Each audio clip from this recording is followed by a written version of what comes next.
is Tony Bones with copblock.org, and this is Barney Cox with Barney Cox and Prudence, but you can't see. You want to catch me up and let me know what the hell took place last night? Okay, last night there was a peaceful protest that went on till, we were here till close to 9. Peace, love, happiness. It was a big tailgate party with a little booze, not too much. I didn't see too much of that going on, not a lot of craziness, happy people.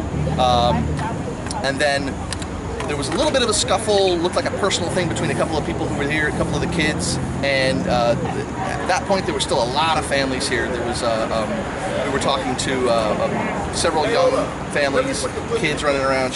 Prudence, who's 6 years old, was running around with kids having fun. Everybody was having a good time. There was not a big police presence. The police presence was concentrated at the command post, which is over by the Target, and then the other side, the street was blocked off, which is a 1.8-mile blocked off area. We left to go find some food. The place was closed. On the way back, we went back by. There was, by that time, which was before 10, there were cops coming from everywhere, and we couldn't figure out what the cops were coming for because we thought they were all here. As best we can determine, when I've talked to people around here, they've said that the cops instigated the violence, and so the word on the street is that the cops are instigating violence. Later that night, after the streets were cleared, after journalists were intimidated and people were gassed, up the road here, there's a market, I can't remember what it's called. It has been hit 3 or 4 times this week, so they know it's a target. It's well out of the side of the blocked off curfew zone. They burned it, a couple people were shot, somebody was stabbed, and this is again well outside the zone. So what the people in the United States and all over the world are hearing from CNN and Fox News is that the protesters are rioters and that they're violent, and that's just, it's not the case. If the police have been aggressed against, it was after their aggression. That's what I believe, and that's what I think the facts say, and everybody on the ground agrees. Numerous reports, all the reports I heard from people that were right up front was that it was instigated by police. So what are you here for? I'm here for my kids, I'm here for myself, I'm here for other people that aren't even awake yet.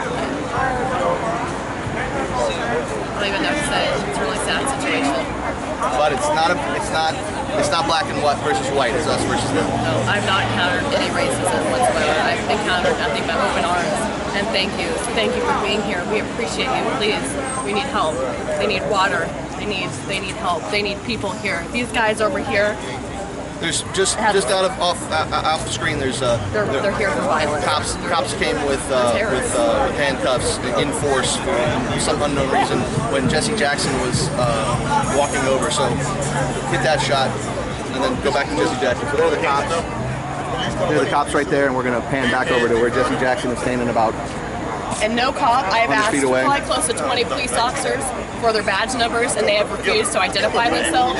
They laugh at me like I'm a crazy person. They look the other way, or they try to stare me down. They may look away, which isn't working.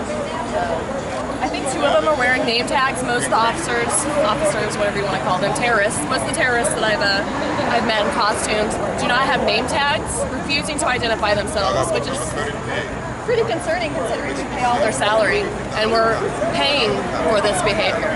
We paid for what took place last night. We paid for all of this. We paid for Mike Brown's death.